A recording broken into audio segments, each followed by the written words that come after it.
Hi friends, ನಾನಿವತ್ತು ಮಾಡ್ತಿರುವಂತಹ recipe ಯಾರ್ಯಾರು weight loss ಮಾಡ್ಕೋತೀರಾ ಹಾಗೆ ಡೈಟಿಂಗ್ ಪ್ಲ್ಯಾನಲ್ಲಿದ್ದೀರಾ ಅವರಿಗೆಲ್ಲ ತುಂಬಾ ಯೂಸ್ಫುಲ್ ಆಗುತ್ತೆ. ನಾನಿಲ್ಲಿ 2 ಟೈಪ್ಸು ಓಟ್ಸ್ ದೋಸೆನ ಮಾಡಿದ್ದೀನಿ. ಇದನ್ನು ನೀವು ರೈಸ್ ಜೊತೆಗೆ ರೀಪ್ಲೇಸ್ ಮಾಡ್ಕೋಬೋದು. ತುಂಬಾ ಟೇಸ್ಟಿಯಾಗಿರುತ್ತೆ. ಓಟ್ಸ್ನಲ್ಲಿ ಹೈ ಫೈಬರ್ ಇರೋದ್ರಿಂದ ನಾವು ಅದನ್ನು ತಿಂದರೆ ನಮಗೆ ಬೇಗ ಹಸಿವಾಗಲ್ಲ. ಹಾಗಾಗಿ ನಾವು ಓವರ್ ಈಟಿಂಗ್ನ ಮಾಡೋಲ್ಲ. ಈಗ ಓಟ್ಸ್ ಪ್ಲೈನ್ ದೋಸೆನ ಹೇಗೆ ಮಾಡೋದು ನೋಡೋಣ. ನಾನಿಲ್ಲಿ 1 ಕಪ್ ಅಷ್ಟು ಓಟ್ಸ್ ತೊಗೊಂಡಿದ್ದೀನಿ. ಇದು ಪ್ಲೇನ್ ಓಟ್ಸು, ಯಾವುದೇ ಮಸಾಲೆ ಇರುವಂಥದ್ದಲ್ಲ. ಯಾವುದೇ ಬ್ರ್ಯಾಂಡ್ ಕೂಡ ನೀವು ಯೂಸ್ ಮಾಡ್ಕೋಬೋದು. ಇದು 1 ಕಪ್ ತೊಗೊಂಡ್ರೆ ನಿಮಗೆ ಒಂದು 4 ದೋಸೆ ಆಗಷ್ಟು ಆಗುತ್ತೆ. ಈಗ ನಾನು ಅದನ್ನು ಮಿಕ್ಸಿ ಜಾರ್ಗೆ ಹಾಕ್ಕೊಂಡಿದ್ದೀನಿ. ಹಾಗೆ ಅದ್ರ ಜೊತೆಗೆ ಒಂದು 2 ಸ್ಪೂನಷ್ಟು ರವೆ ಸೇರಿಸ್ಕೊತಾ ಇದ್ದೀನಿ. ರವೆ ಸೇರಿಸ್ಕೊಳ್ಳೋದ್ರಿಂದ ಇದು ಕ್ರಿಸ್ಪಿಯಾಗಿ ಬರುತ್ತೆ ದೋಸೆ. ಹಾಗೆ ನಿಮಗೆ ರುಚಿಗೆ ತಕ್ಕಷ್ಟು ಉಪ್ಪು ಹಾಕ್ಕೊಂಡು 1 ಕಪ್ ಅಷ್ಟು ನೀರು ಹಾಕ್ಕೊಂಡು ಇದನ್ನು ನುಣ್ಣಗೆ ರುಬ್ಕೊಳ್ಳಿ. ಇದು ನೀವು ನಾರ್ಮಲ್ ಆಗಿ ದೋಸೆ ಬ್ಯಾಟರ್ ಮಾಡ್ಕೋತಿರಲ್ಲ, ದೋಸೆ ಹಿಟ್ಟು ಅಷ್ಟು ಕನ್ಸಿಸ್ಟೆನ್ಸಿ ಸಾಕು. ಆ್ಯಕ್ಚುಲಿ ದೋಸೆ ಹಿಟ್ಟು ಸ್ವಲ್ಪ ದಪ್ಪನೇ ಇರುತ್ತೆ. ಇದನ್ನು ನೀವು ಸ್ವಲ್ಪ ಇನ್ನೂ ತೆಳ್ಳಗೆ ಮಾಡ್ಕೋಬೇಕು. ಯಾಕಂದರೆ ಸ್ವಲ್ಪ ಹೊತ್ತು ಇದನ್ನು ಹೊರಗಡೆ ಇಟ್ಟರೆ ಇಮಿಡಿಯೇಟ್ ಇದು ದಪ್ಪ ಆಗುತ್ತೆ ಹಿಟ್ಟು. ಹಾಗಾಗಿ ನೋಡಿ, ಈ ಥರ ಇಷ್ಟು ಕನ್ಸಿಸ್ಟೆನ್ಸಿ ಇದ್ದರೆ ಸಾಕಾಗುತ್ತೆ. ಇದು ಪ್ಲೇನ್ ದೋಸೆ, ನಾನು ಇದಕ್ಕೇನು ಬೇರೆ ಆ್ಯಡ್ ಮಾಡ್ತಾ ಇಲ್ಲ. ಈಗ ಇದನ್ನು ನಾವು ದೋಸೆ ಹಾಕ್ಕೊಳ್ಳೋಣ. ಒಂದು ಪ್ಯಾನ್ಗೆ ನಾನು ಸ್ವಲ್ಪನೇ ಎಣ್ಣೆ ಹಾಕೋತಾ ಇದ್ದೀನಿ. ಜಸ್ಟ್ ಹಚ್ಕೋತಾ ಇದ್ದೀನಿ, ಜಾಸ್ತಿ ಹಾಕೋದು ಅವಶ್ಯಕತೆ ಇಲ್ಲ. ಸೊ ಈಗ ಇದನ್ನು ನೀವು ನಿಧಾನವಾಗಿ ಹಾಕಿ, ಮತ್ತೆ ಹಂಚು ತುಂಬಾ ಕಾದಿರಬಾರ್ದು, ಸ್ವಲ್ಪ ಕಾದರೆ ಸಾಕು. ಆಮೇಲೆ ಹಾಗೆ ನಿಧಾನವಾಗಿ ಇದನ್ನು ತಿರ್ಸ್ಬೇಕು ಈ ಥರ. ಇಲ್ಲ ಅಂದರೆ ಅದು ಮಧ್ಯದಲ್ಲಿ ಅಂಟು ಥರ ಅಂಟ್ಕೊಂಡ್ಬಿಡತ್ತೆ.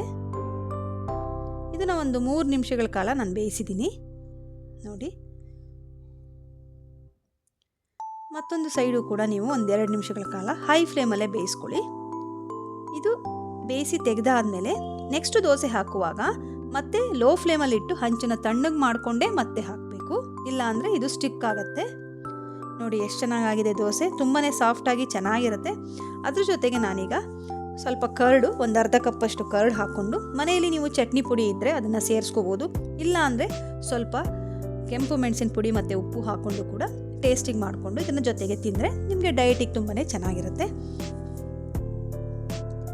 ಈಗ ಬನ್ನಿ, ನಾನು ವೆಜಿಟೇಬಲ್ ಓಟ್ಸ್ ದೋಸೆನ ಹೇಗೆ ಮಾಡೋದು ಹೇಳ್ತೀನಿ. ನಾನೊಂದು ಚಾಪರ್ಗೆ 1 ಈರುಳ್ಳಿ ಹಾಗೂ 1 ಕ್ಯಾರೆಟ್ನ ಸಣ್ಣ ಹೆಚ್ಕೊಂಡು ಹಾಕಿ ಅದನ್ನು ಚಾಪ್ ಮಾಡ್ಕೊತಾ ಇದ್ದೀನಿ. ಈಗ ಅದಕ್ಕೆ ಹಾಗೆ ಒಂದು ಅರ್ಧ ಕುಕುಂಬರ್ ಅಂದರೆ ಸೌತೆಕಾಯಿನ ಸೇರಿಸ್ಕೊತಾ ಇದ್ದೀನಿ. ನೀವು ಇದಕ್ಕೆ ಏನು ತರಕಾರಿ ಬೇಕಾದ್ರೂ ಸೇರಿಸ್ಕೋಬೋದು. ಹಾಗೆ ಸ್ವಲ್ಪ ಕಾರ್ನ್ ಹಾಕ್ಕೊಂಡಿದ್ದೀನಿ, ಸ್ವೀಟ್ ಕಾರ್ನ ಹಾಕಿ ತುಂಬ ಸಣ್ಣದಾಗಿ ನಾನು ಇದನ್ನು ಹೆಚ್ಕೋತಾ ಇದ್ದೀನಿ. ನೀವು ಇದಕ್ಕೆ ಬೇರೆ ಏನಾದರೂ ತರಕಾರಿಗಳನ್ನ, ನಿಮ್ಗೆ ಯಾವ್ದ್ಯಾವ್ದು ಇಷ್ಟ ಇದೆ ಆ ತರಕಾರಿಗಳನ್ನು ಸೇರಿಸ್ಕೋಬಹುದು. ಇದನ್ನು ನಾನು ಸೇಮ್ ಅದೇ ಹಿಟ್ಟಿಗೆ ಸೇರಿಸ್ಕೋತಾ ಇದ್ದೀನಿ. ಹಾಗೆ ಸ್ವಲ್ಪ ಕೊತ್ತಂಬರಿ ಸೊಪ್ಪು, ನೀವು ಇದ್ರ ಜೊತೆಗೆ ಪಾಲಕ್ ಸೊಪ್ಪು ಅದನ್ನು ಕೂಡ ಸೇರಿಸ್ಕೋಬೋದು ಸಣ್ಣದಾಗಿ ಹೆಚ್ಚಿ. ಇಲ್ಲ ಮೆಂತ್ಯ ಸೊಪ್ಪು ತುಂಬಾ ಚೆನ್ನಾಗಿರುತ್ತೆ. ಸ್ವಲ್ಪ ನಾನು ನೀರು ಆ್ಯಡ್ ಮಾಡಿಕೊಂಡು ಸ್ವಲ್ಪ ತಿನ್ನಾಗಿ ಮಾಡ್ಕೋತಾ ಇದ್ದೀನಿ. ಈ ತರಕಾರಿ ಎಲ್ಲ ಹಾಕಿಬಿಟ್ರೆ ಸ್ವಲ್ಪ ದಪ್ಪ ಥರ ಆಗುತ್ತೆ ಕನ್ಸಿಸ್ಟೆನ್ಸಿ. ಹಾಗಾಗಿ ನೀವು ಇದಕ್ಕೆ ಸ್ವಲ್ಪ ಎಕ್ಸ್ಟ್ರಾ ನೀರನ್ನು ಕೂಡ ಆ್ಯಡ್ ಮಾಡ್ಕೋಬೇಕು. ಈಗ ನಾನು ಇದನ್ನು ಹಾಕ್ತಾ ಇದ್ದೀನಿ, ತವಾ ಮೇಲೆ ಹಾಕ್ತಾ ಇದ್ದೀನಿ. ಸ್ವಲ್ಪನೇ ಎಣ್ಣೆ ಹಚ್ಕೊಂಡು ಇದನ್ನು ನೀಟಾಗಿ ದೋಸೆ ಮಾಡ್ಕೊಳ್ಳಿ. ತುಂಬಾ ಚೆನ್ನಾಗಾಗುತ್ತೆ ದೋಸೆ. ಮತ್ತು ನಿಮಗೆ ಅಯ್ಯೋ ಸೇರಲ್ಲ, ನನಗೆ ಚೆನ್ನಾಗಿ ರುಚಿ ತಿನ್ಬೇಕನ್ನಿಸಿದ್ರು ಕೂಡ ಇದು ತುಂಬಾ ರುಚಿ ಅನಿಸುತ್ತೆ ನಿಮಗೆ. ಡಯೇಟ್ ಮಾಡೋರಿಗೆ ತುಂಬಾ ಇದು ಒಳ್ಳೆಯದು. ಇದನ್ನು ಮನೇಲಿ ಟ್ರೈ ಮಾಡಿ ನೋಡಿ. ನಾನೊಂದು 3 ರಿಂದ 4 ನಿಮಿಷಗಳ ಕಾಲ ಹೈ ಫ್ಲೇಮಲ್ಲಿ ಬೇಯಿಸಿದ್ದೀನಿ. ಎರಡೂ ಕಡೆನೂ ಕೂಡ 1-2 ರಿಂದ 3 ನಿಮಿಷ ಬೇಯಿಸ್ಕೊಳ್ಳಿ. ಹಾಗೆ ಯಾವುದೇ ಕಾರಣಕ್ಕೂ ನೆಕ್ಸ್ಟ್ ದೋಸೆ ಹಾಕುವಾಗ ಇದು ತವಾನ ಸ್ವಲ್ಪ ತಣ್ಣಗಾದ್ಮೇಲೆ ಹಾಕಬೇಕು, ಚೆನ್ನಾಗಿ ಬರುತ್ತವಾಗ ದೋಸೆ. ನೋಡಿ, ದೋಸೆ ರೆಡಿಯಾಗಿದೆ. ಈ ದೋಸೆನ ನೀವು ಇಮಿಡಿಯೇಟ್ ಮಾಡಿದ ತಕ್ಷಣ ತಿನ್ನಬೇಕು. ಬಿಸಿ ಬಿಸಿಯಾಗಿ ಗರಿಯಾಗಿ ಇರುತ್ತೆ. ಸ್ವಲ್ಪ ಹೊತ್ತು ಒಂದು 10-15 ನಿಮಿಷ ಇಟ್ಟರೆ ಅದು ಸ್ವಲ್ಪ ಮೆತ್ತಗಾಗುತ್ತೆ, ತಿನ್ನೋಕ್ಕೆ ಅಷ್ಟು ಚೆನ್ನಾಗಿ ಅನಿಸಲ್ಲ. ಆ್ಯಕ್ಚುಲಿ ತುಂಬ ಹೆಲ್ತಿಯಾಗಿರುತ್ತೆ. ನೀವು ಇದನ್ನು ಟ್ರೈ ಮಾಡಿ ನೋಡಿ, ಖಂಡಿತ ನಿಮಗೆಲ್ಲರಿಗೂ ಇಷ್ಟ ಆಗುತ್ತೆ. ಯಾರು ಡಯೇಟ್ ಮಾಡ್ತೀರಾ, ವೆಯ್ಟ್ ಲಾಸ್ ಮಾಡಬೇಕು ಅನ್ನೋರು ಖಂಡಿತವಾಗಿಯೂ ಇದನ್ನು ಮಾಡಿ. ಖಂಡಿತವಾಗಿಯೂ ತುಂಬಾ ಇಂಪ್ರೂವ್ಮೆಂಟ್ ಇರುತ್ತೆ. ಇದನ್ನು ನೀವು ರೈಸ್ ದೋಸೆ ಮಾಡೋ ಟೈಮಲ್ಲಿ ಈ ದೋಸೆನ ಮಾಡಿಕೊಂಡು ತಿನ್ಬೋದು. ತುಂಬಾ ಚೆನ್ನಾಗಿರುತ್ತೆ. ಈವನ್ ಮಕ್ಕಳಿಗೂ ಕೂಡ ಮಾಡಿ ಕೊಡ್ಬೋದು, ಅವರಿಗೂ ಕೂಡ ಇದು ಹೆಲ್ತಿ. ನಿಮಗೆಲ್ಲರಿಗೂ ನನ್ನ ಈ ರೆಸಿಪಿ ಇಷ್ಟ ಆದರೆ ನನ್ನ ರೆಸಿಪಿನ ಲೈಕ್ ಮಾಡಿ, ಹಾಗೂ ನಿಮ್ಮ ಫ್ರೆಂಡ್ಸ್ಗಳಿಗೂ ಇದನ್ನು ಶೇರ್ ಮಾಡಿ.